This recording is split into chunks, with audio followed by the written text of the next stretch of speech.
Kita nampak diri kita. Kita solat malam sebab kita ni orang baik. Ya, kita derma sebab kita ni sifatnya pemurah. Semua kepada nampak pada diri kita. Dan tersendiri. Ya, tidak terkait dengan sesiapa. Dalam bahasa Arab disebut mustaqil. Mustaqil tu yang tersendiri. Maka di waktu itu, kita berada dalam syirik yang tersembunyi. Apa maksudnya? Maksudnya ialah tak boleh kita ni rasa bahawa wujud diri kita dengan diri kita sendiri. Mana mungkin kita wujud dengan diri kita sendiri? Kita kena ingat, wujud diri aku ni sebab Allah cipta diriku. Mesti kait dengan Allah. Ya, jangan pernah hati ni terlepas daripada ingatan kepada Allah. Maka kita akan terkeluar satu perkataan, Alhamdulillah, terima kasih ya Allah, Engkau cipta aku ya Allah. Handsome juga Engkau cipta aku ni ya Allah. Macam tu baru okey. Betul ya?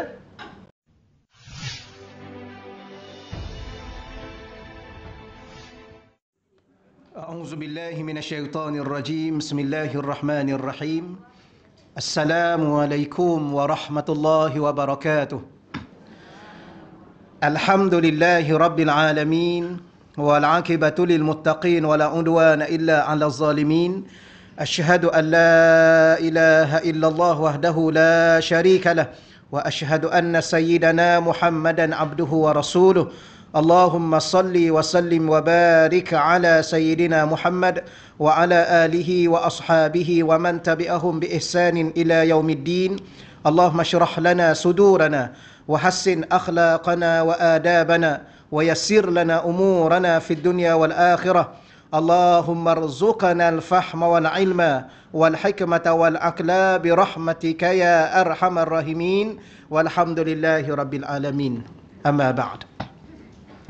Yang dimuliakan dia dihormati seluruh jawatankuasa masjid, yang dimuliakan dia dihormati jawatankuasa Raudatul Muslimah, ya, Masjid Al-Falah, seluruh ahli ilmu, tuan-tuan dan puan-puan, muslimin muslimat yang dirahmati Allah Subhanahu wa taala sekalian.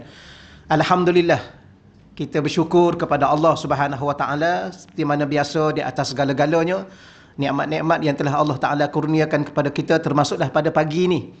Kadang-kala mungkin kita tak terasa pagi ni kita duduk-duduk kat sini, rasa-rasanya hadir majlis ilmu. Menghadiri majlis ilmu ni dah salah satu nikmat yang Allah bagi kepada kita di saat-saat akhir umur kita. Pertama, Allah nak tambahkan ilmu kita.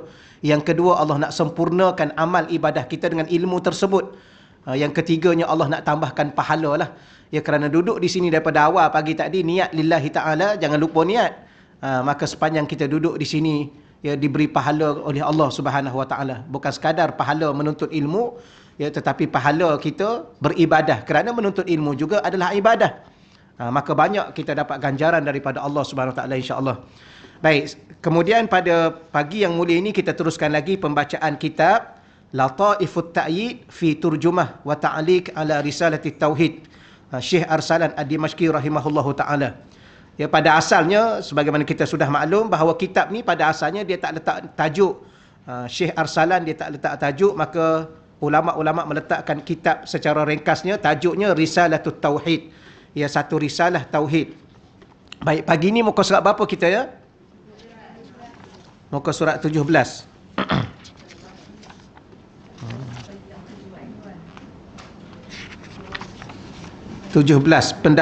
Fasal pertama tu ya. Baik, bismillahirrahmanirrahim. Sebelum tu muka surat 16 tu dah baca ke? Kita sama-sama baca sekejap, mengambil barakah pada hari Jumaat ini, kerana pada hari Jumaat ini dia punya pahala dan ganjarannya, manfaatnya bila mana kita membaca selawat kepada junjungan baginda Nabi sallallahu alaihi wasallam, begitu sekali melimpah-limpah rahmatnya, melimpah-limpah pahalanya. Baik, kita baca ramai-ramai. Allahumma salli ala Sayyidina Muhammad salatan taftahu lana biha basairuna binuril fahmi wa tulhimu biha kulubana ghawamida lawami'il ilmi wa anta 'allamul ghuyub. Allahumma salli ala Sayyidina Muhammad salatan taslukuna biha tariqal ulama wa taj'aluna biha minas sadatil awliya al-arifina bidaqa'iqil asya' wa ala alihi wa sahbihi wa sallim. Baik, selawat yang begini ni kadang-kadang kita jarang jumpa kerana ianya ada dua perkara. Kita buat catatan sikit kalau orang tanya kita, tak pernah jumpa lah selawat ni. Dia tak boleh cakap macam tu. Selawat ni takkan tak pernah jumpa. Takkan tak pernah baca. Jadi selawat tu yang bahagian pertama tu, rangkap pertama tu, Allahumma salli ala sayyidina Muhammad, itu selawat. Habis yang selepas tu apa? Yang selepas tu ialah memohon dengan rahmat selawat itu kepada Allah Ta'ala. Antara apakah kelebihan selawat? Maka kita terjemah sikit supaya kita faham apa yang tertulis di sini. Ya Allahumma salli ala sayyidina Muhammad, wahai Allah. Allahumma, ya Allah. Ya, dia ringkasan kepada ya Allah. Sama ada kita nak sebut ya Allah ataupun kita sebut dengan satu perkataan Allahumma. Salli, salli itu ialah kurniakan selawat. Apa makna kurniakan selawat? Rahmat berserta pengagungan. Ya, pengagungan kepada siapa? Ala sayyidina, kepada penghulu kami. Ya, pemimpin kami, ketua kami. Muhammad, yang bernama Nabi Muhammad. Baik, itu selawat.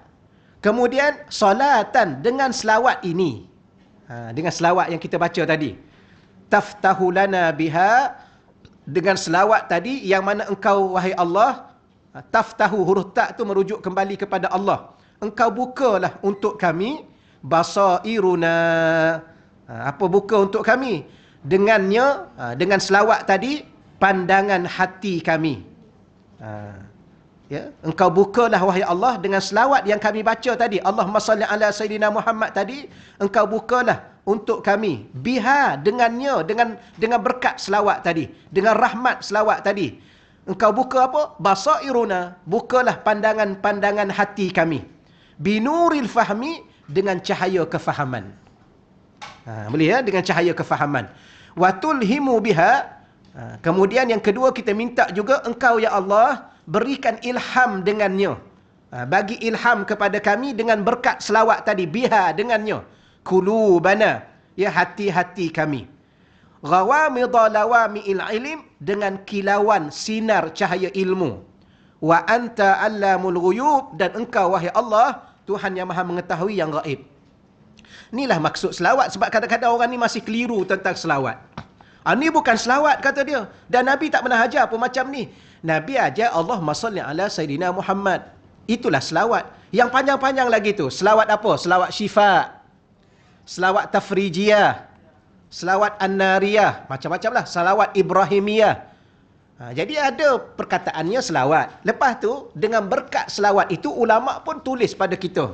Ataupun dengan kata lainnya, ulama' mengeluarkan sesuatu yang tersirat pada kelebihannya, pada keistimewaannya, pada berkatnya, pada apa segalanya, maka diminta dengan selawat itu, kita minta lah apa-apa. Itu maksud dia, jangan keliru. Ada setengah-setengah orang ni dia keliru. Ni bukan selawat, ni apa ni? Nabi tak pernah ajar macam ni. Nabi tak pernah ajar sebab dia tak pernah belajar. Tak belajar secara detail. Saya belajar juga. Dia ingat dia seorang. Ya, kalau belajar tak tahu. Selawat syifa, pertama selawat. Yang kedua minta kesembuhan dengan berkat selawat. Berapa banyak penyakit-penyakit yang sembuh? Penyakit kan ada dua. Satu penyakit zahir, satu penyakit batin. Penyakit zahir pada jasad, penyakit batin pada hati. Berapa banyak dengan selawat itu hati-hati itu jadi ikhlas. Ya, jadi jujur, jadi benar, jadi amanah dan sebagainya. Okey, itu yang pertama. Yang kedua, Allahumma salli ala sayyidina Muhammad. Itu selawat. Salatan, dan dengan selawat itu wahai Allah, dengan rahmatnya, dengan keberkatannya, taslukuna biha tariqal ulama, dengan yang mana engkau perjalankan, taslukuna, engkau perjalankan kami, biha, dengan berkat selawat itu, tariqal ulama, engkau perjalankan kami dengannya atas jalan para ulama. Selawat ni kan kunci kepada pengabulan doa. Doa ni menangis takat mana pun, bangunlah malam tahajud pun, kalau tak selawat kepada baginda Nabi sallallahu alaihi wasallam, maka Allah tak terima doa tu. Ya, tapi kalau kita doa dalam bahasa biasa sekalipun, maka bila mana kita gabung dengan selawat di awal dan di akhir, maka Allah akan menerima. Jadi ya Allah, kami berselawat kepada junjungan baginda Nabi SAW, dan dengan selawat itu wahai Allah, dengan berkatnya, dengan rahmatnya, Engkau wahai Allah perjalankan kami dengan berkat selawat itu tariqal ulama, jalan para alim ulama, wa taj'alu lana biha, dan Engkau jadikan kami dengannya, dengan berkat selawat itu juga, jadikan kami minas sadatil awliya, dari kalangan para walimu yang mulia. Jadikan kami ataupun masukkan kami ke dalam golongan-golongan aulia-auliamu yang mulia. Al-arifina bidaqaiqil asya, yang mengenal perkara-perkara yang mendalam. Ya, al-arifin yang betul-betul mengenal terhadap sesuatu yang dalam, yang luas. Kita ni tuan-tuan dan puan-puan, kadang-kadang kita duduk atas muka dunia ni pun kadang-kadang kita pun tak faham sangat tentang dunia. Yang tu kadang-kadang kita tertipu dengan dunia. Betul kan? Kita tak kenal sangat. Kenapa? Kerana ilmu kita cetek. Kadang-kadang diri kita pun sendiri pun kita tak kenal kan? Betul ya? Aku masih belum mengenali diriku. Kan? Kerana aku sibuk mengenali dirimu. Itu kan. Itu yang menjadi masalah dalam kehidupan ni. Okey, selesai situ sekejap ya. Dah melayang dah. Bahaya, jangan apa, terpedaya dengan kata-kata. Kadang-kadang ada orang-orang ni memang bijak. Ya, bijak melontarkan kata-kata. Baik, apa lagi kita minta dengan Allah? Itulah dua perkara dalam tiga perkara tadi. Dalam bab berkait dengan yang bawah tu. Dan engkau selawatkanlah juga wahai Allah wa ala alihi, kepada junjungan ahli keluarga baginda Nabi sallallahu alaihi wasallam, wa sahbihi wasallim, dan para sahabat Nabi serta salam. Kurniakanlah salam kesejahteraan ke atas mereka. Inilah selawat. Jadi kalau orang tanya kita, saya tak pernah jumpa ni selawat ni dalam buku ni. Ya, sebenarnya yang pertama itulah selawat. Yang selebihnya itu doa dengan berkat selawat. Tolong catat macam tu. Okey, muka surat 17 ni barulah nak mula mengaji. Rupanya tak mengaji lagi. Duk mukaddimah lah. Baik, fasal pertama, al-faslul awal, fasal pertama, pendahuluan. Itu pun pendahuluan. Bismillahirrahmanirrahim. Al-Wali Al-Syekh Al-Arsalan Ad-Dimashqi rahimahullahu ta'ala berkata. Ya, sebelum tu kita mulakan dengan kita baca Fatihah hadiah kepada beliau. Al-Fatihah khususan ila ruhi Al-Syekh Arsalan Ad-Dimashqi rahimahullahu ta'ala. Al-Fatihah. A'udzubillahi minasyaitonirrajim. Bismillahirrahmanirrahim. Alhamdulillahirabbil alamin. Arrahmanirrahim. Maliki yaumiddin. Iyyaka na'budu wa iyyaka nasta'in. Ihdinas siratal mustaqim. Siratal ladzina an'amta 'alaihim ghairil maghdubi 'alaihim waladdallin. Amin. Wa qala Al-Wali Syekh Arsalan Ad-Dimashqi rahimahullahu ta'ala wa nafa'na bi ulumihi wa yarfa'una bi asrarihi fid darain. Amin. Wa qala kulluka syirkun khafiyyun. Syekh Arsalan mengatakan kulluka syirkun khafiyun. Apa makna kulluka? Setiap kamu. Cuma penterjemah meletakkan dalam kurungan setiap diri kamu. Kulluka, kalau boleh tuan-tuan dan puan-puan, sebab bahasa yang diguna ni terlalu amat ringkas, tetapi bahasanya membawa kita kepada suatu lapangan ilmu yang luas dan dalam. Bahasanya paling ringkas. Ya, kulluka, setiap kamu, itu terjemah pada asalnya. Tapi penterjemah meletakkan setiap diri kamu, diri kita masing-masing ini. Syirkun ialah syirik, khafiyun yang tersembunyi. Setiap diri kamu ialah ataupun boleh juga adalah, boleh berlaku kalau kita nak letak lagi dalam kurungan, syirik yang tersembunyi. Apa maksudnya? Di situ ada dua nota kaki tu ya. Pertama, pada perkataan diri. Penambahan antara kurungan itu adalah apa yang ditetapkan bagi menjelaskan maksud sebenar konteks ayat. Ya, kalau kita kata setiap kamu ni apa sebenarnya? Setiap diri kamu, diri kita ini. Ia adalah penambahan kata sebagai penjelasan ringkas, sama ada dari sudut bahasa ataupun dari sudut makna. Ya, sama ada menerangkan bahasa perkataan ka di situ. Kullu, setiap. Ka tu, ya, kalau kita belajar lagi secara detail di sudut bahasa, ini sambil-sambil boleh tambah ilmu sikit lah kan dalam bahasa Arab. Dah mengaji bahasa Arab kan? Belum? Kena mengaji lah. Ya, mengaji sikit-sikit pun tak apalah. Bila mana masuk dalam syurga tu rasa lapang sebab dah belajar bahasa Arab. Kan orang ahli syurga kan cakap Arab. Nanti aku ni nak cakap apa ni? Nak cakap Arab ke, nak cakap BM ke BI ke? Jadi tak tahu apa. Jadi belajar sikit-sikit lah. Tapi walau bagaimanapun kita solat dengan Allah tu pun semuanya bahasa Arab. Okey, baik. Kalau terjemah literal, ka di situ bukan kamu. Ka di situ ialah engkau, seorang. Tapi wallahu alam, terjemah dengan perkataan kamu. Apa makna kamu? Ramai kan? Bahasa Melayu kamu ni ramai ke seorang? Seorang juga. Ni kena tengok SPM dulu dapat berapa BM. Saya pun lupa. Okey. Atau kalau kita menerima perkataan kamu ni untuk ramai pun boleh, untuk seorang pun boleh. Okey, selesai. Tapi kalau nak nampak biar betul-betul nampak seorang, engkau. Awak. Tu pun boleh. Boleh ya? Jadi, apa maksud? Jangan tengok orang sebelah. Awak ke? Tak. Kita sendiri. Sekarang tengok diri masing-masing. Sebab tu dia letak perkataan satu. Setiap diri. Sebab tu kalau setiap diri ni, sebab tu dia terjemah. Setiap diri ni, diri masing-masing. Jangan tengok orang. Okey. Adalah mungkin ada wujud dalam diri itu syirik yang tersembunyi. Apa maksudnya syirik yang tersembunyi itu? Jadi sekarang kita faham kan, dulu pernah mengaji syirik ni ada dua bahagian. Satu syirik yang disebut jali, syirkun jaliyun. Kalau bahasa Arab, syirik yang nyata, yang jelas, yang nampak terang-terang. Mana yang nampak? Yang sembah terang-terang selain Allah. Sembah pokok, sembah batu, sembah berhala. Terang-terang dia letak berhala depan, dia sembah. Itu syirik yang nyata dan jelas. Itu kafir. Nyata dan jelas. Ada satu lagi, tak nampak dia sembah batu, tak nampak dia sembah berhala. Dan dia pun tak sembah apa-apa pun, dia sembah Allah, dia solat. Tapi dada dalam dirinya, ada yang dinamakan syirkun khafiyun, yang tersembunyi. Yang kadang-kadang dia pun tak sedar. Saya tak sedar, kita tak sedar. Baik. Apa maksud syirik yang tersembunyi? Nota kaki yang bawah tu. Iaitu semua diri kamu. Atau kalau boleh juga kita cakap, semua perkara berkait dengan dirimu. Sama ada perbuatanmu, sifatmu, saya tambah tu ya. Supaya ada kata penegasan. Tapi kalau bahasa Melayu dia tak cakap macam tu. Bahasa Melayu sama ada perbuatan, sifat atau diri kamu. Tapi kalau kita nak tegakkan, setiap perbuatan kamu, sifat kamu, hatta seluruh dirimu, wahai hamba.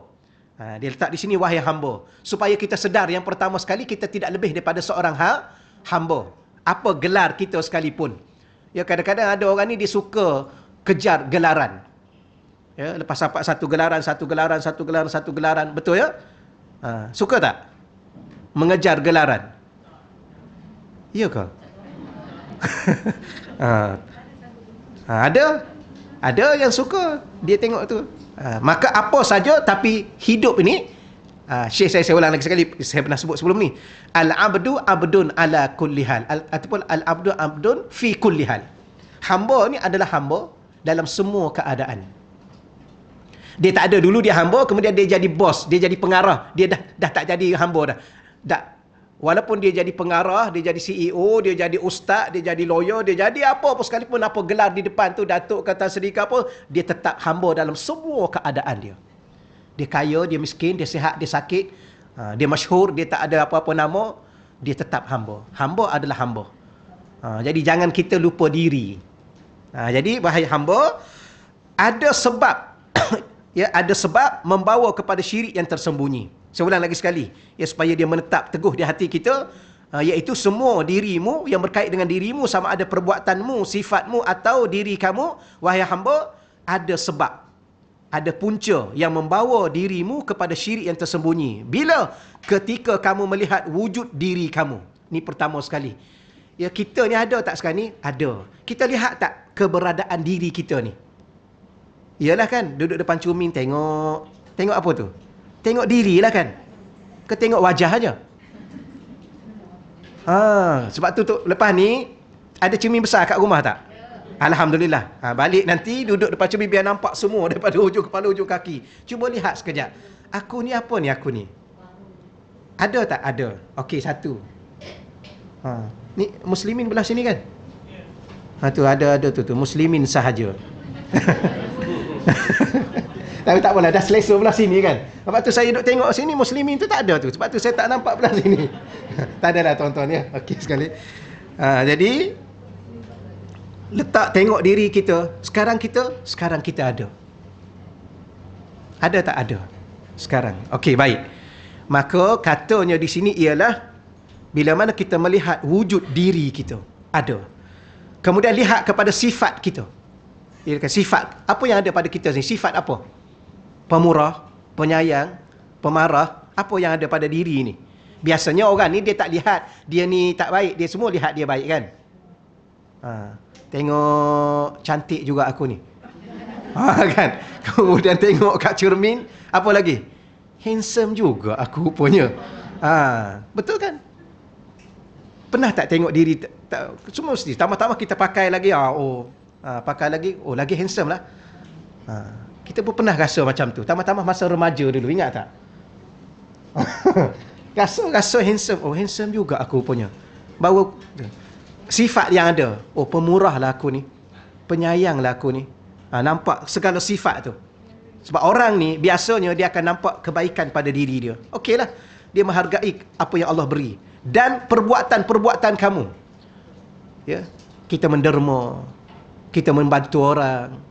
Apa lagi? Kita belajar segala perbuatan kita adalah milik dirimu secara hakiki. Bila mana kita lihat wujud kita, sifat yang ada pada diri kita, segala gerak-geri dan tindak tanduk kita ni, kita punya. Daripada diri kita. Terbit daripada kita. Contoh kita datang ni sekarang ni. Sebab kita rajin. Kita nampak diri kita. Kita solat malam sebab kita ni orang baik. Ya, kita derma sebab kita ni sifatnya pemurah. Semua kepada nampak pada diri kita. Dan tersendiri. Ya, tidak terkait dengan sesiapa. Dalam bahasa Arab disebut mustaqil. Mustaqil tu yang tersendiri. Maka di waktu itu kita berada dalam syirik yang tersembunyi. Apa maksudnya? Maksudnya ialah tak boleh kita ni rasa bahawa wujud diri kita dengan diri kita sendiri. Mana mungkin kita wujud dengan diri kita sendiri? Kita kena ingat wujud diri aku ni sebab Allah cipta diriku. Mesti kait dengan Allah. Ya, jangan pernah hati ini terlepas daripada ingatan kepada Allah. Maka kita akan terkeluar satu perkataan, Alhamdulillah, terima kasih ya Allah, Engkau cipta aku ya Allah. Handsome juga Engkau cipta aku ni ya Allah. Macam tu baru okey. Betul ya? Nampak ni cantiknya aku ni. Mesti keturunan Arab ni. Arab apa? Kan? Tapi nak bagi tahunya, ya Allah, terima kasih ya Allah. Engkau cipta aku ya Allah. Sempurnanya penciptaanmu kepada diriku ya Allah. Terima kasih ya Allah. Alhamdulillah ya Allah. Orang ni orang yang bebas, terbebas dia daripada syirik yang tersembunyi. Apa syirik tersembunyi? Menyandarkan seluruh apa yang ada ini pada sifatnya, pada perbuatannya, pada diri yang ini. Sedangkan diri ini tidak, sebelum ni pun tidak ada. Tidak wujud. Maka kalau kita boleh bangun malam, terima kasih ya Allah, Engkau beri kekuatan kepada aku untuk aku bangun malam, pada imanku ya Allah, pada tubuh badan aku ya Allah. Kalau kita dapat derma, terima kasih ya Allah, Engkau berikan rezeki yang lebih pada aku dapat derma ya Allah. Semua itu Allah. Kerana diri kita asalnya tidak ada, yang mengadakan kita adalah Allah. Maka bila mana Allah yang adakan kita, maka segala yang kita miliki hari ini dari Allah. Macam itulah. Maka ini hamba yang sebenar. Ya. Macam kita lah. Kita hari ni, kerja apa kita hari ni? Jadi apa kita hari ni? Doktor, engineer, ustaz, profesor, kita jadi apa hari ni? Kita belajar tinggi mana kita hari ni? Apa yang kita miliki hari ni? Rumah, kereta. Jangan pernah kita lupa ibu dan ayah kita, mak kita yang melahirkan kita. Walaupun mak kita hari ni tak ada apa-apa. Contohnya orang kampung biasa. Ya, rumah pun rumah kayu lagi dalam dunia yang sekarang ni. Kan? Mandi pun air telaga lagi. Duduk kat rumah, nampak uzur. Ya, cuba tengok ayah-ayah kat kampung tu. Motosikal 70 sen lagi. Kan, anak-anak ni dah macam-macam dah. Superbike dan sebagainya. Tapi jangan pernah hebat rasa diri kita bila mana kita duduk di hadapan mak dan ayah kita. Ya, sepatutnya kita dengan mak dan ayah ni jangan pernah kita duduk satu taraf, satu sama. Dia duduk atas kursi, kita duduk kursi juga. Jangan, kalau boleh dia atas kursi, kita duduk bawah aja. Ya, mak duduk atas, mak duduk atas, saya duduk bawah. Tak layak kita nak duduk satu baris ni macam ni sebenar-benarnya. Betul? Layak tak kita duduk, mak kita duduk atas kursi, kita duduk atas kursi juga. Kita dengan mak sama tinggi. Tak layak sebenarnya. Tapi kita sekarang ni duduk atas kursi. Duduk mak, duduk. Itu kalau tak kena gaya secara halusnya, kita masih tidak beradab dengan seorang ibu yang melahirkan kita, seorang ayah yang membesarkan kita. Bagaimana dengan Allah yang mencipta ibu dan ayah kita? Ini benda halus ya, benda halus. Sebab tu dia panggil khafi. Khafi ni kita nak cakap bahasa apa dalam itu ya? Ada dah satu ayat Quran, Allahumma salli ala Muhammad. Saya tak ingat nombor ayat tu. Saya bab nombor-nombor ni daripada awal dulu tak cerdik-cerdik, tak pandai matematik. Jadi nombor ni selalu tak ingat. Baik, nak bagi tahunya ada satu ayat, ya'lamu sirra wa akhfa. Ada satu ayat Quran, Allah dia maha mengetahui sirra. Apa makna sirra? Benda yang rahsia. Wa akhfa, yang tersembunyi di dalam rahsia itu. Ya wallah alam, kita pun tak tahu nak terjemah apa. Ya. Sir tu dah rahsia. Rahsia ni tak tahu. Mana kita tahu? Rahsia. Yang dah tahu tu bukan rahsia. Sebab tu jangan cakap kat orang, ya ini saya cerita ni rahsia tahu. Dah, tak payah dah. Dah payah dah. Rahsia tu kita seorang dengan Allah, itu rahsia.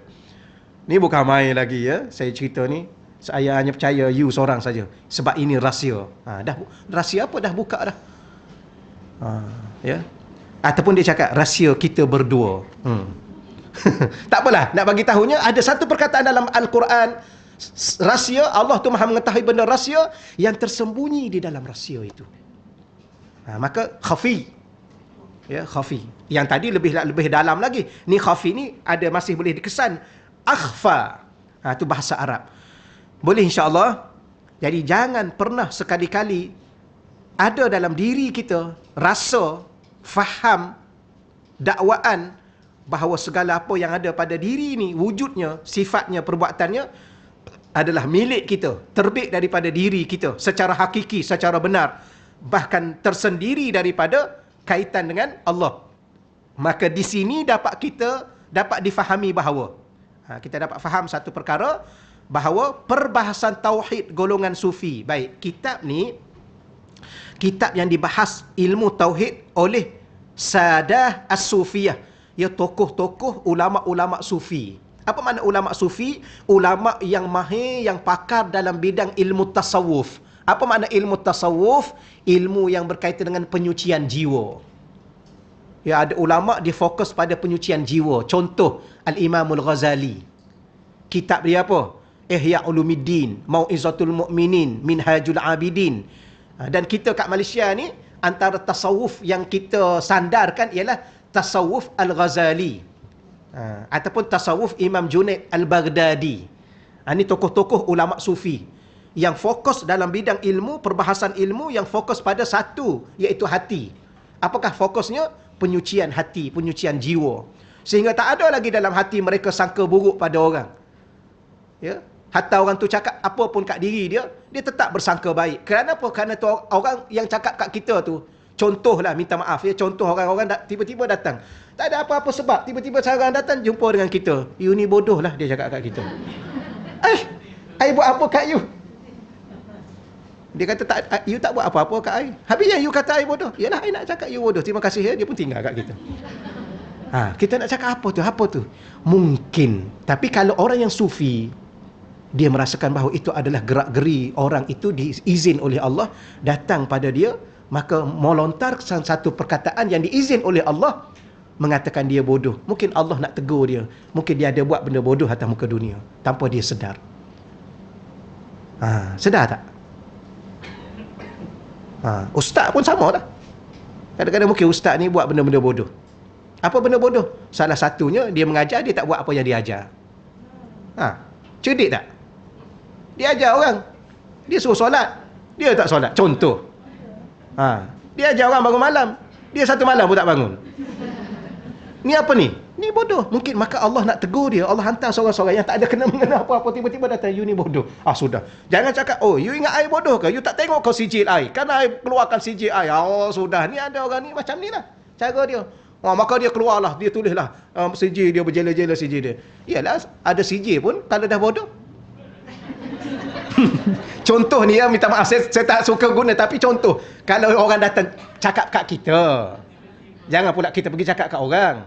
Jangan pula kita pergi-pergi kita cakap bodoh kat dia. You ni bodoh lah. Dia kata kenapa? Ini Allah hantar supaya cakap kat you bodoh. Ini mental lah. Jangan cakap macam tu lah ya. Okey, selesai insya-Allah. Tapi orang sufi dia mengajar begitu. Hatta orang datang pukul dia pun. Ya, ada seorang sufi tu orang datang pukul-pukul dia. Kemudian orang tahan. Kenapa kamu pukul dia? Ni aulia Allah, ni wali Allah. Maka orang pun, oh ya ke ni wali Allah? Ya. Maka dia pun minta maaf. Orang yang pukul tadi.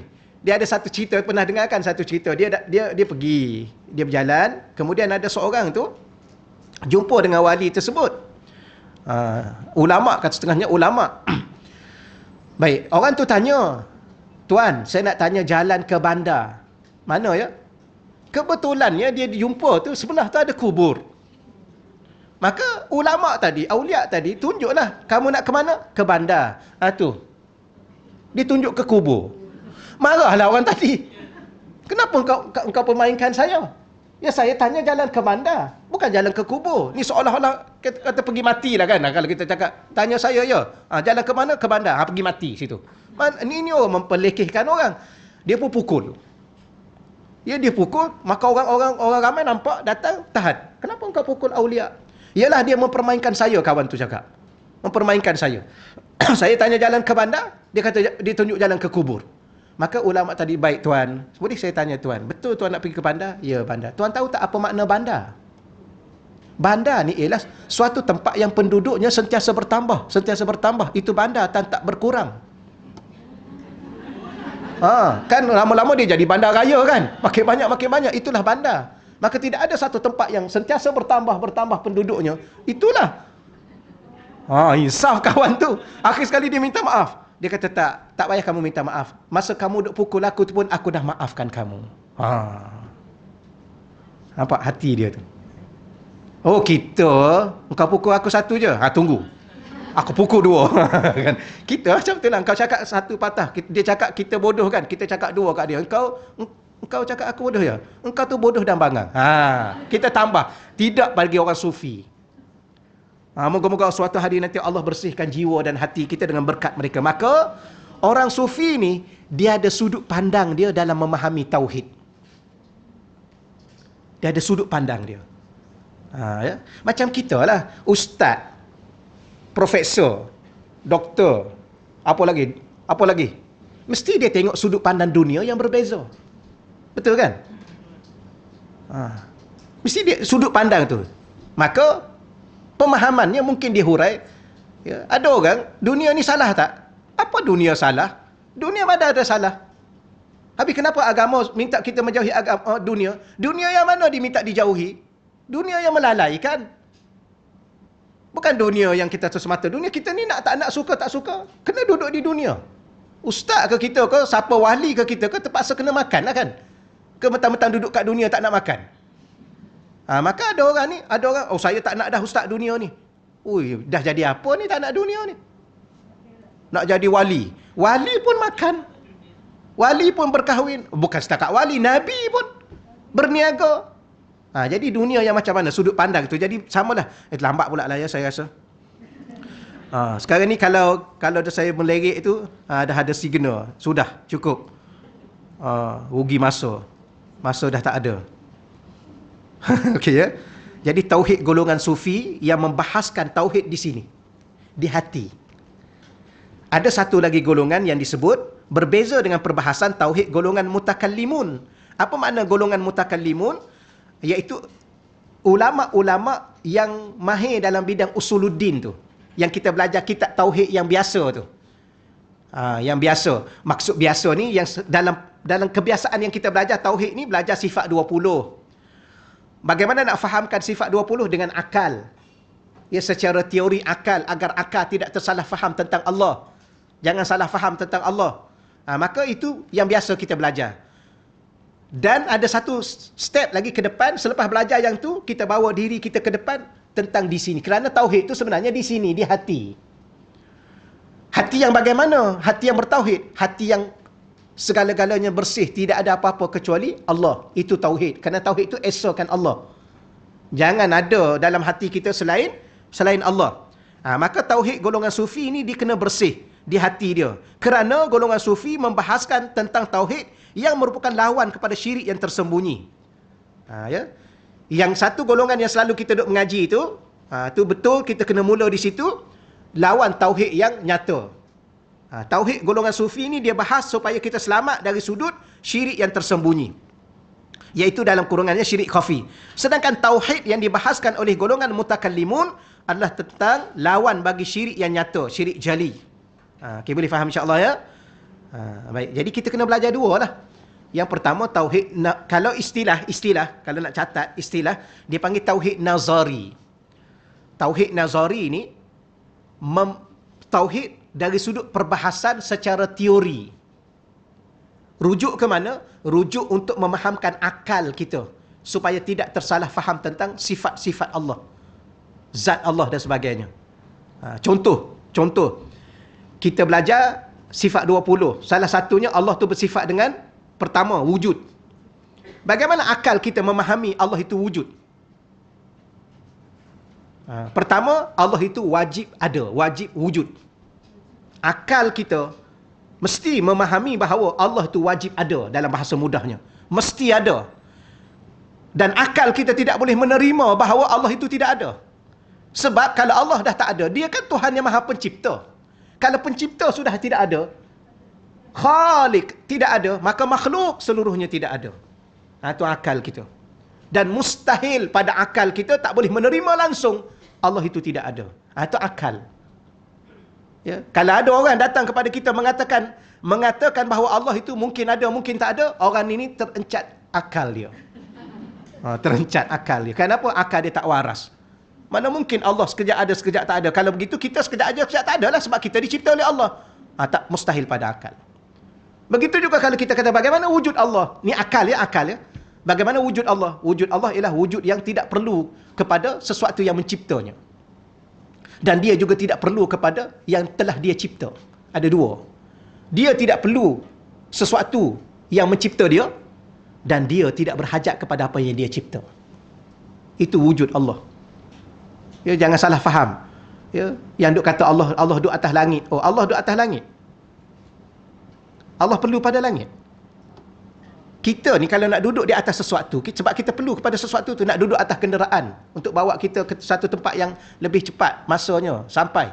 Nak duduk atas kursi, kita perlu pada kursi kan? Ni. Kenapa tak duduk atas lantai? Sebab kalau kita duduk atas lantai pun kita perlu pada lantai. Ada tuan-tuan dan puan-puan pernah duduk terapung. Dia tak bersentuh lantai kerana tak berhajat kepada lantai. Dia tak berhajat pada kursi. Kursi letak aje lah, tapi saya duduk terapung. Cuba sentuh tu. Tak ada lah kan. Semua berhajat. Maka kenapa kita berhajat kepada tempat? Kerana kita adalah makhluk. Dicipta kita itu pun di suatu tempat yang namanya dunia. Maka kalau akal kita mengatakan bahawa Allah itu berhajat kepada yang dia cipta untuk duduk di situ, di sini, maka akal kita tidak sempurna pada pemahaman siapa Allah, Tuhan yang maha sempurna. Apa makna sempurna? Salah satunya sempurna tu dia tidak berhajat kepada segala-galanya kerana dia sudah sempurna. Selagi mana kita berhajat kepada seseorang, maka kita sendiri pun tidak sempurna. Ya, kita mencari orang itu supaya orang itu jadi pasangan kita yang sempurna, sedangkan kita sendiri pun tidak sempurna. Kenapa kita tidak sempurna? Kerana kalau kita sudah sempurna, kenapa kita perlu pada pasangan? Atau Allah tidak perlu pada anak? Allah tidak perlu kepada yang memperanakkan dia. Lam yalid wa lam yulad. Kenapa? Kerana dia sudah sempurna. Okey, boleh ya? Nanti ngaji yang tu pula ni. Tapi nak bagi tahu itu akal. Akal kita. Jelas.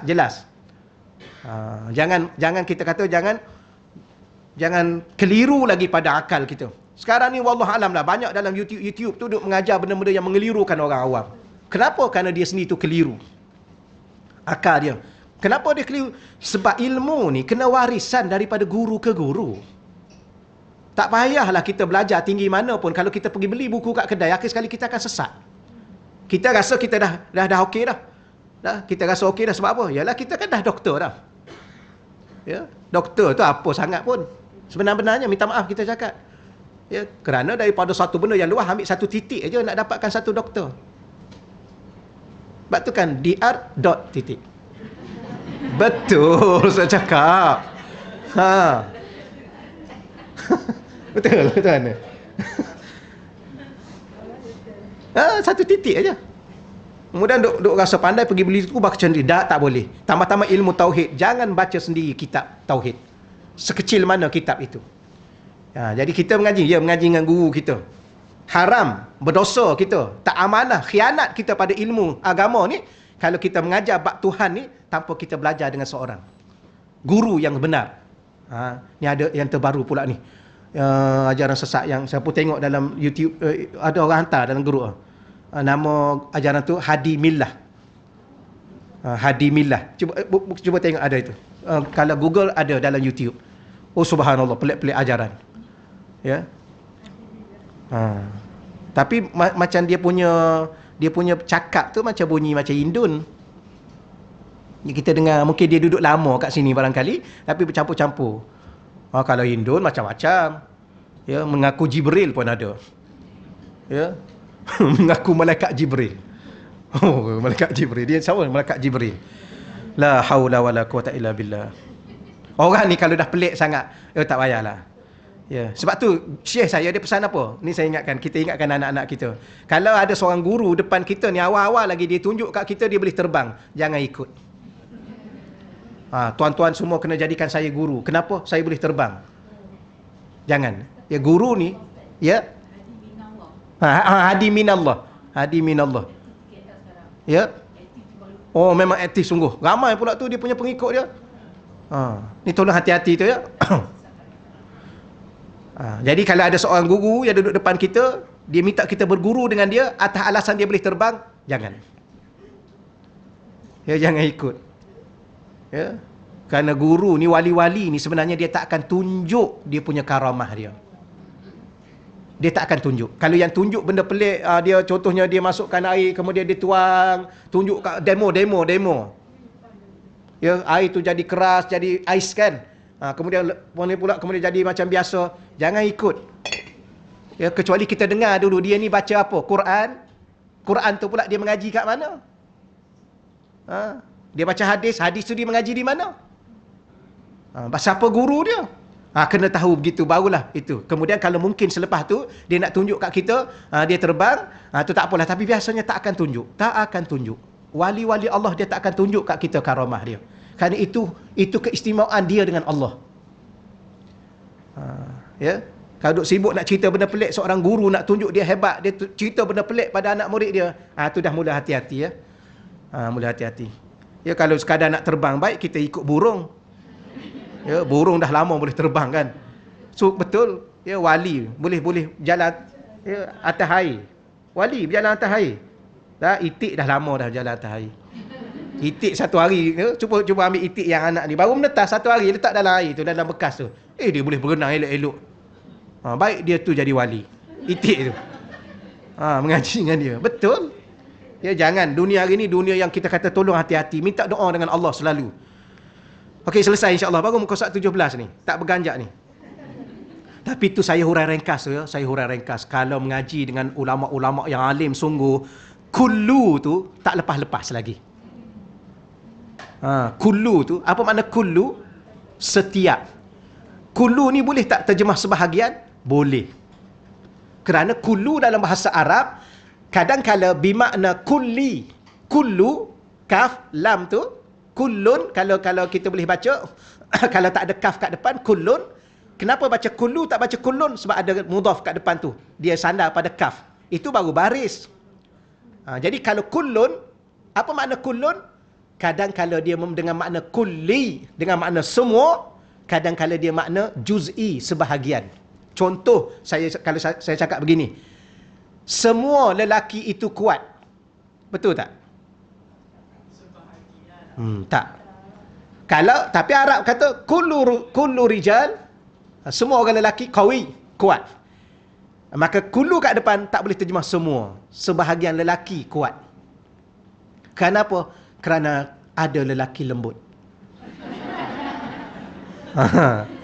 Tapi sama juga kalau kita cakap gini, semua perempuan lembut. Tak. Maka perkataan semua kat situ tak boleh terjemah semua. Sebahagian perempuan lembut. Ada sebahagian lagi, jangan. Suami dia pun dia pukul. Betul. Jangan. Ya. Baik, lembut dan kuat di situ sebenarnya bukan nak tunjuk yang tu. Salah satunya ialah kekuatan jiwa. Ada tak orang lelaki kuat pada jiwa? Semuanya tak. Ada lelaki lemah pada jiwanya. Tetapi begitu juga orang perempuan. Adakah dia ni orang perempuan zahirnya lembut? Tak, ada perempuan yang jiwa dia kuat walaupun dia lembut. Kental. Ya. Ini di antaranya. Jadi, kalau itu baru nak hurai kat situ. Kemudian ada pecahan-pecahan dia lagi dalam ayat Quran. Sebab tu kalau hurai sungguh-sungguh, tak berganjak kita dengan perkataan kullu. Ka tu apa ka? Ka tu asalnya anta. Bukan ka. Sepatutnya kullu anta. Tapi bila mana anta nak disambung, dia adalah apa? Anta. Anta tu domir. Domir tu domir apa? Domir mukhatab. Domir yang bercakap dengan orang kat depan kita, orang kedua. Orang kedua. Jadi Syekh ni dia memberitahu kepada kita sebagai orang yang kedua. Tapi asalnya anta, ya, asalnya anta. Tapi kenapa tukar ka? Kerana anta kalau nak sambung namanya dhamir muttasil. Okey ya? Tak berganjak ni. Tapi ni dah kira laju dah ni. Laju dah mengaji ni. Baik, sikit lagi insya-Allah. Baik. Inilah kunci memahami perbahasan golongan sufi. Ya, kunci dia di mana? Nak selamatkan diri kita dengan ilmu tauhid. Ya, nak selamatkan diri kita dengan ilmu tauhid daripada apa? Daripada syirik yang tersembunyi. Berkenaan. Baik, maka saya ulang lagi sekali, inilah kunci memahami perbahasan golongan sufi berkenaan syirik, tauhid, iman dan kufur.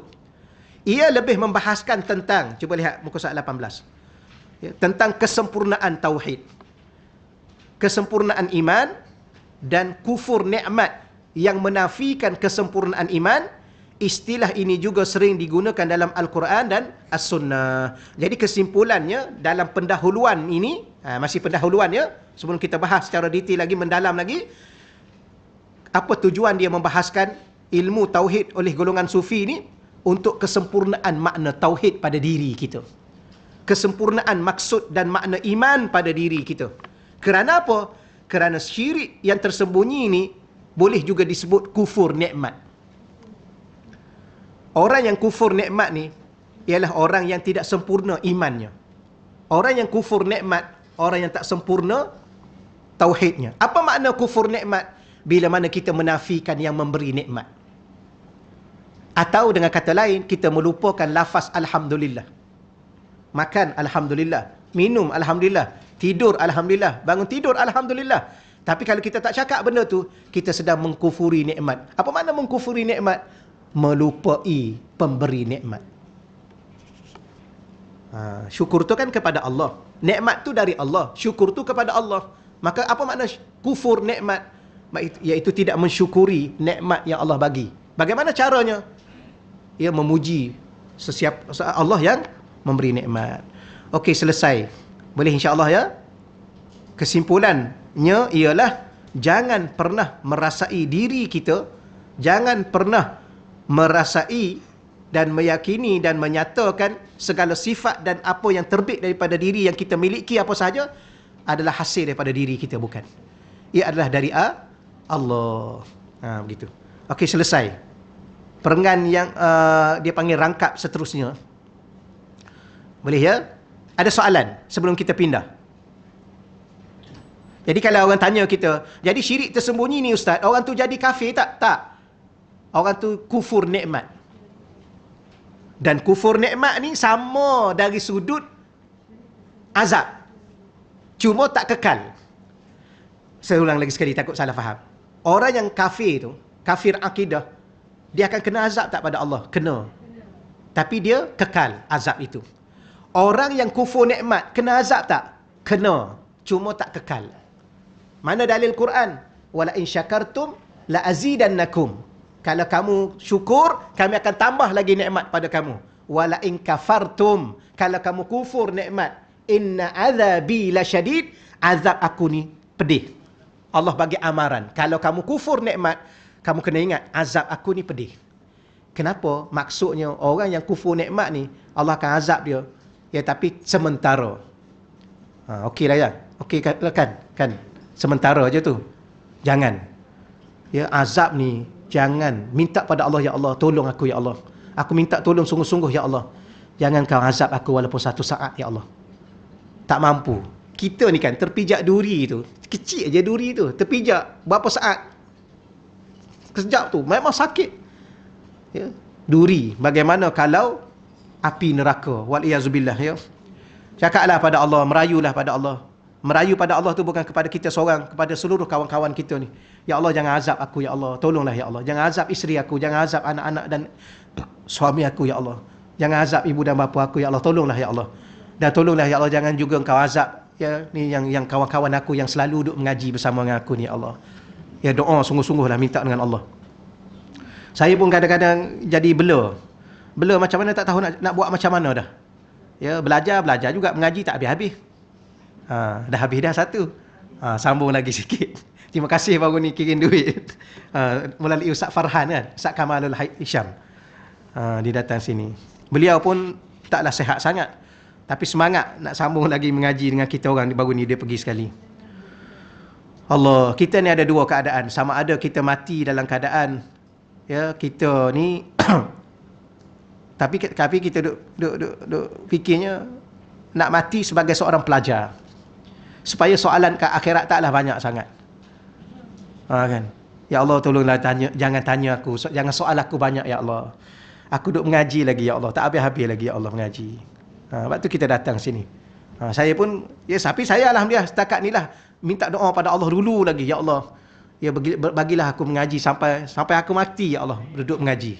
Jadi saya duduk dengan syekh saya ni kan, daripada saya duduk Mesir dengan dia, jumpa dengan dia di Mesir tahun 1997 sampai hari ni duduk mengaji. Beliau walaupun duduk kat Lubnan, baru ni dia datang sekejap kemudian balik. Duduk buat online lah. Online duduk mengaji, ya, mengajar. Ya, kerana kita pun bukannya banyak sangat ilmu pun. Ya, kadang-kadang kita mengaji ni, berkat mengaji ni untuk memudahkan kita beramal. Kalau duduk mengajar, kita rasa kita ni duduk sampaikan kat orang aja. Habis kita ni ke mana kita ni? Ya. Jadi itulah salah satunya. Okey, selesai insya-Allah ya. Kalau tak ada soalan saya pindah ni. Muka surat 18.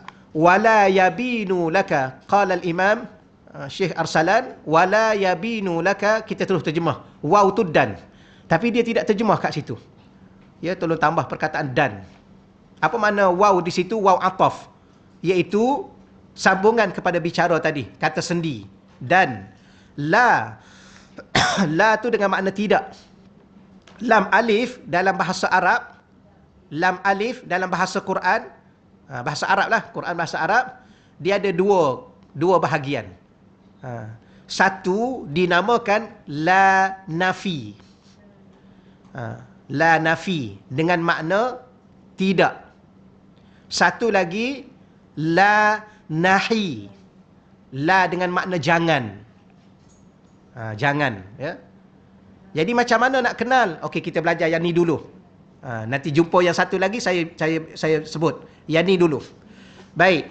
Biasanya, ya, bukan semestinya, ada tanda-tanda lain, tapi paling mudah duduk di sini. Biasanya kalau ada lam alif, perkataan selepas itu ialah isim, kata nama. Maka la tu la nafi. Contoh la ilaha, la raiba, la ilma, la haula wala quwwata. Ada lam alif, selepasnya perkataan kata nama, isim. Okey ya. Maka perkataan tu adalah kata tidak, nafi. Okey. Satu. Nanti tanya balik, macam mana saya nak tahu kata nama, Ustaz? Kata nama ni dia ada 9 tanda paling kurang. Tu lain kali lah. Sebab nak yang ni dulu. Yang ni dulu. Tapi kenapa saya cakap macam tu? Kerana la yang memberi makna nafi, dia boleh berada di awal kata nama, dia juga boleh berada di awal kata kerja. La nafi. Kalau la nahi, la dengan makna jangan, dia hanya berada di awal perkataan kata kerja. Jangan apa? Jangan mengumpat.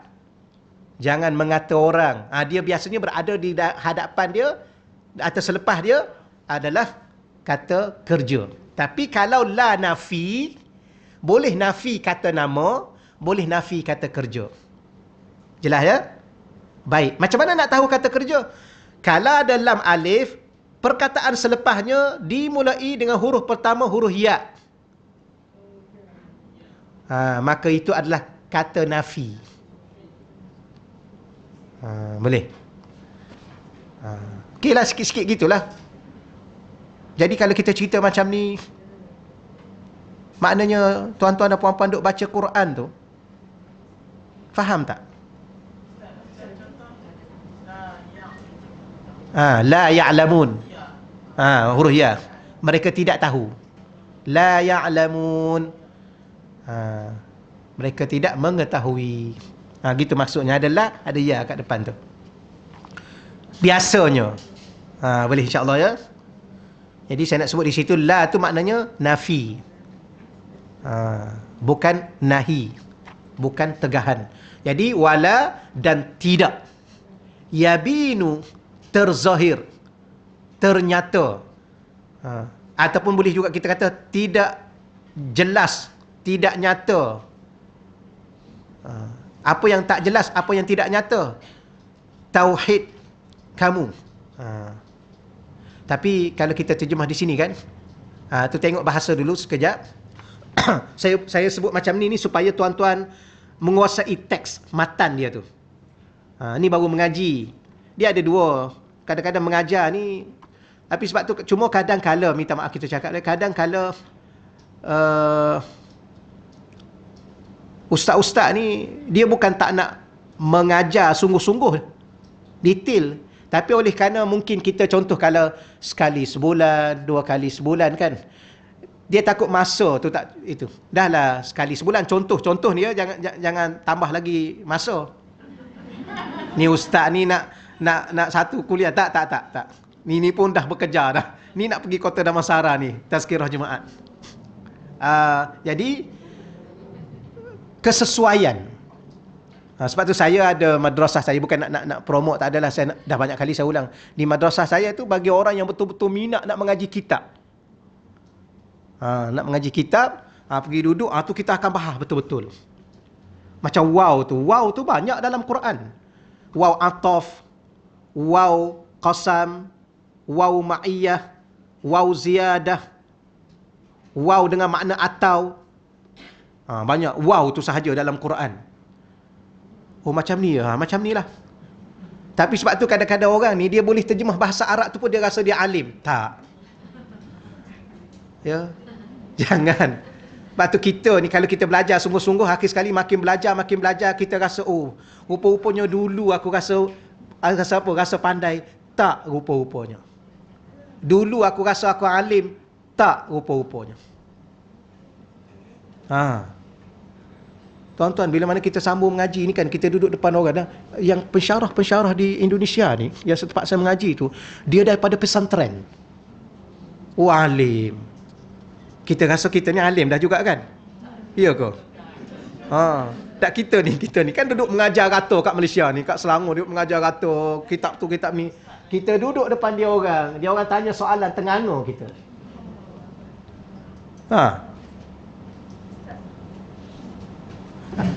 Dia gini, dia kata, kami dulu pak, ni cerita sikit ya. Cerita ni supaya masa cepat habis. Dia seronok. Dia kata, dia cerita kat kita, kita dah baik dah. Kita dah baik dah dengan dia. Dia baik tu sebab kita ni dia kan dah berumur kan. Dia bukan budak student-student yang muda-muda ni, dia lain layanan dia. Kita special layanan dia. Boleh bergurau, boleh apa. Sebab kita tua kan, mahasiswa tua. Jadi kadang dia cerita, dia kata dulu kami Pak takut Pak, pelajar-pelajar Malaysia datang buat master kan, buat PhD datang, kita tengok dah tua-tua, lagi pun kita tengok sekarang boleh check dalam YouTube kan, dia orang ni bukan sembarangan, merata dah duk mengajar. Jadi kami ni takut. Tambah-tambah dia dapat doktor, ada seorang tu doktor tak umur 32, dia mengajar kita ni. Yang ni kadang-kadang kita rasa malu, dia mengajar, dia doktor. Yang tu doktor nak dapat prof, umur 32. Dia kata kadang-kadang, tapi kami segan Pak, kami rasa gementar juga. Tapi macam mana kami buat Pak? Kami pergi ambil kitab-kitab lama tu, yang bahasa Arab, yang kitab kuning lama bahasa Arab tu, kami photostat, kami bagi selai-selai seorang, kami suruh baca, kami suruh terjemah. Masa itulah kami dapat rupa-rupanya mereka tak pandai Pak. Ya. Berpeluh. Saya antara grup kami kenalah. Besok dia kata subjek kita subjek terjemah kitab lama. Ingat kitab Jawi lama. Tak, bukan kitab Jawi lama, okey lagi lah, boleh teka-teka. Kan? Kitab Arab lama yang tulisan kuning tu, baca pun nampak tak nampak tu. Bapak-bapak pertama tolong bariskan, kata dia, letak baris. Dia memang tak ada baris. Letak baris, kemudian tolong baca, kemudian tolong hurai. Berpeluh kita. Ya, tapi dia boleh nampak lah, yang ni okey, yang ni memang tak pandai ni. Habis yang duk gelar-gelar ustaz tu, wallahu a'lam. Tambah-tambah dunia di tempat kita sekarang ni banyak program reality TV. Masuk program berapa? 6 bulan. Sebenarnya nak ada program TV. Keluar-keluar gelar apa? Gelar imam, gelar dai. Yang ni yang kadang-kadang ni. Siapa guru dia? Dia punya mudir dia. Mudir tu, yang jadi ketua mudir dia tu, selebriti. Yang tu yang bahaya. Kemudian kadang-kadang itulah yang masyarakat tu. Tak apalah, tu sikit lah selingan dia. Sebab masa pun dah habis dah elok. Tak adalah. Okey lagi tu. Yang habis yang ni dulu. Supaya ada sudut bahasanya kita itu. Kemudian huraian mungkin akan datang minggu yang ketiga nanti insya-Allah. Baik. Saya ulang lagi sekali, sebab terjemah dia, terjemah mafhum, terjemah maksud. Terjemah ada dua. Satu terjemah harfiah. Harfiah tu mengikut susunan perkataan dan huruf yang diguna, perkataan yang diguna. Harfiah. Satu lagi terjemah maksud. Apa maksud yang boleh difaham secara umum. Dan biasanya kitab-kitab kita dalam bahasa Malaysia ni, terjemah bahasa Arab bukan terjemah harfiah, terjemah mengikut mafhum. Sebab tu dia kata tidak. Pertama, waw dah tak ada. Bukan nak petikan terjemahan, tidak ni. Dia ada dua maksud, dua terjemahan tadi. Kalau terjemahan detail, waw tu dan, la tu tidak. Yabinu tidak terzahir, tidak ternyata, tidak jelas. Laka kepadamu. Ya, yabinu ni laka kepadamu. Apa yang tidak zahir kepadamu, tidak nyata dan jelas kepadamu.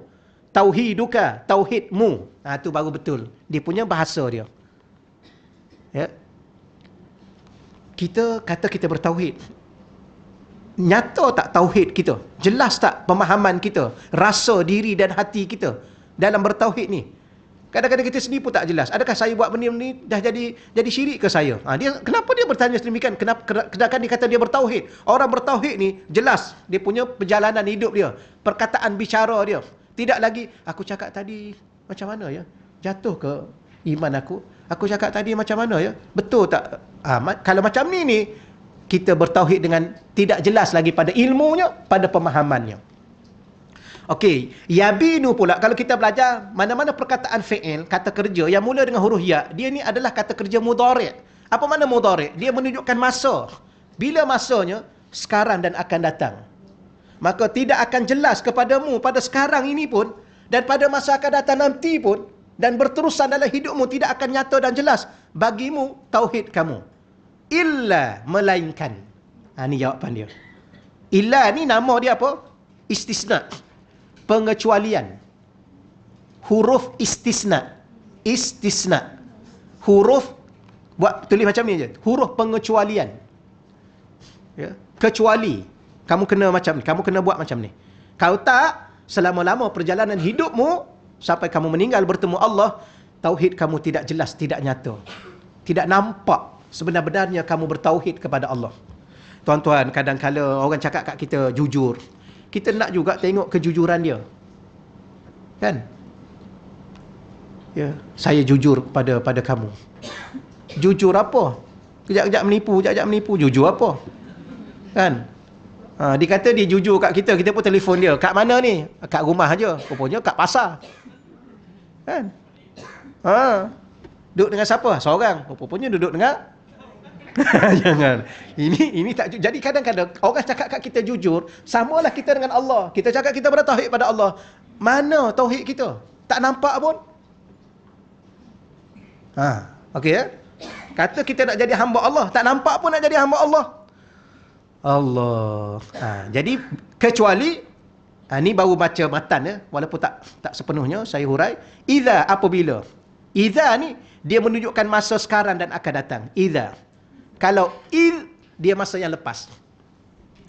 Wa id qala rabbuka lil malaikah, wa id surah Baqarah kan. Dan ingatlah benda yang lepas. Tapi idza zulzilatil ardu zilzalaha, idza sekarang dan akan datang. Maka tidak akan ternyata zahir jelas kepadamu tauhidmu, melainkan atau kecuali idza, apabila sekarang ini dan pada masa ke depan nanti, kharajta anka, melainkan jika kamu kharajta ni fi'il madhi, kamu telah, kena letak telah di situ. Ya, kamu telah keluar angka daripada dirimu. Apa maksud keluar daripada dirimu? Yang tu insya-Allah kita sambung ke depan nantilah. Wallahu a'lam. Ada soalan? Silakan. Kalau macam orang katalah, saya senang buat harta peninggalan mak bapak saya, itu tidak macam dia begini, dia bahasa bercakap. Kadang-kala sebab tu kita kena belajar tauhid, belajar fiqh. Bahasa bercakap boleh. Bahasa bercakap saya ni senang sebab mak ayah saya tinggalkan pada saya, alhamdulillah. Sebab tu kadang-kadang kita ni, tapi alhamdulillah kita ni kan selalu diajar oleh mak ayah kita dan masyarakat kita pun, kita selalu gabung dengan alhamdulillah. Yang tu yang okey. Senangnya awak, alhamdulillah, yang ni yalah mak ayah tinggalkan macam ni dah. Alhamdulillah. Tu okey. Dia bahasa bercakap. Tapi kalau bahasa yang kita kata okey juga, kita kata ya senangnya awak, ni alhamdulillah Allah bagi rezeki. Sama, cuma tanya balik rezeki tu dari mana? Mungkin rezeki tu daripada ada yang saya usaha, ada yang mak saya tinggalkan. Tapi Allah bagi rezeki. Tu sebenarnya mudah aja tajuk kita hari ni. Apa tajuk kita? Tajuk kita ialah setiap kali apa yang kita rasa dalam diri kita, apa yang ada pada diri kita ini adalah dari Allah. Kurniaan Allah, nikmat Allah, pemberian Allah, limpahan dari Allah, bukan dari diri kita. Nanti orang akan cakap balik, kalau macam tu tak payah saya usahalah kalau dari Allah. Tak, usaha tu pun dari Allah. Ya, kita usaha dengan apa? Kita pergi kerja dengan apa? Berjalan dengan kaki, pergi dengan kenderaan. Ya, kemudian tenaga apa yang ada, pemikiran yang ada, ni dari Allah lah. Jadi sebab tu sebut sepatah je, alhamdulillah, gitu aja sebenarnya. Wallahu a'lam. Dia macam sebenarnya dia tabur lagi. Kata nak berhenti dah. Tak boleh sama akan datang. Dia sebab tu kalau nak bercakap memang banyak. Sebab tu kita fokus pada kitab tu barulah masa kita okey. Setakat tu dahulu. Ya, moga-moga Allah bagi kita faham insya-Allah. Auzubillahi minasyaitonirrajim. Bismillahirrahmanirrahim. Wassalatu wassalamu ala asyrafil anbiya'i wa mursalin wa ala alihi wasajma'in. Allahumma rzuqna fahman nabiyyin wa hifzal mursalin wa ilhamal malaikatil muqarrabin. Allahumma rzuqna futuhal arifin. Ya Fatahu ya Alim, ya Fatahu ya Alim, ya Fatahu ya Alim. Wa sallallahu ala sayyidina wa maulana Muhammad walhamdulillahi rabbil alamin. Taqabbalallahu minna wa minkum ya karim.